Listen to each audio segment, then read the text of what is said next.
cây kia nó cái chăm chu rồi đã cái kịch chưa ngồi coi chưa tôi mới còn anh coi một ơi đừng ở nhà đây đừng hả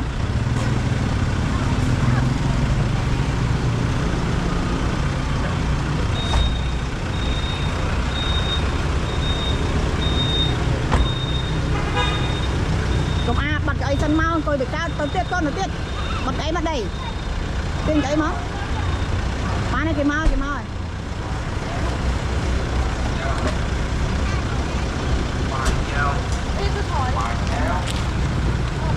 ôi tôi khỏi đó